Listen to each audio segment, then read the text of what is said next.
بالکل یہ رات اگر آپ نماز شب سے مزین کریں اپنی راتوں کو تو یہ براق ثابت ہوگا لقائے اللہ کا، آپ کو اللہ کی طرف لے کر جائے گا، اور انشاءاللہ یہ لے کر جائے گا، لیکن نااہل افراد اسے نہیں سمجھتے، بلکہ ہم تو خواب غفلت میں اس طریقے سے پڑے ہوئے ہیں کہ یہ غفلت ہماری مزید بڑھتی چلی جا رہی، یا جنسی خواہش کی طرف، یا کھانے پینے کی اشیاء کی طرف، یا مال و دولت کی طرف۔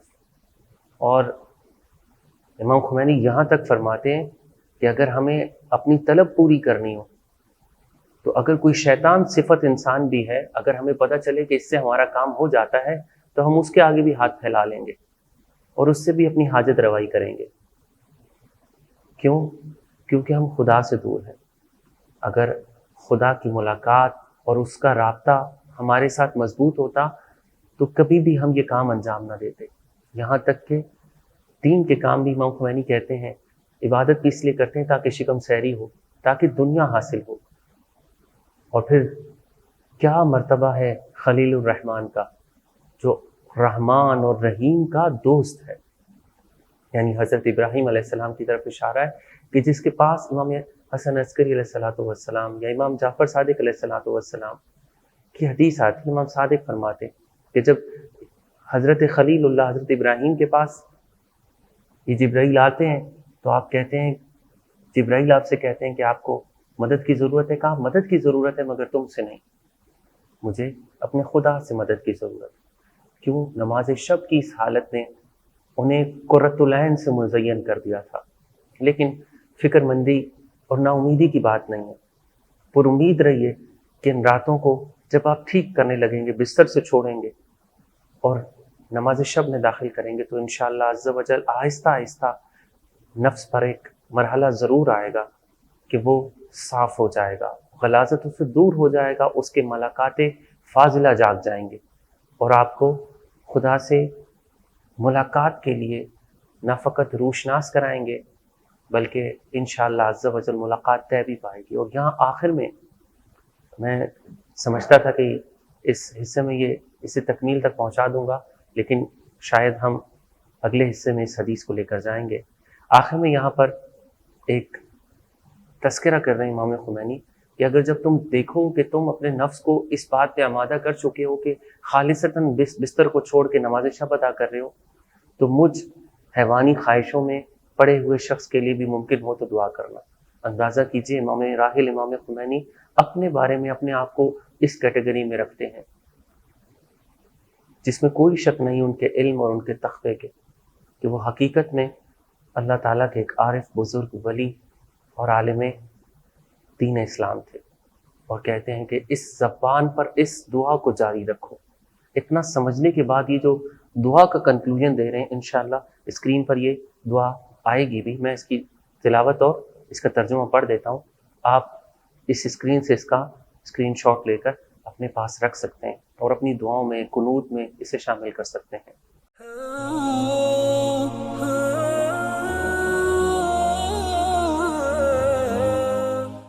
اللہم ارزقنا التجافی عن دار الغرور والانابۃ الى دار الخلود والاستعداد للموت قبل حلول الفوت۔ پالنے والے ہم کو دار غرور سے دور رکھ اور دار الخلود زندہ جاوید دنیا کے لیے توبہ کی توفیق عطا فرما، اور فوت سے پہلے موت کی استعداد عطا کر۔ ربنا تقبل منا انک انت السمیع العلیم، ربنا وتب علینا انک انت التواب الرحیم برحمتک یا ارحم الراحمین۔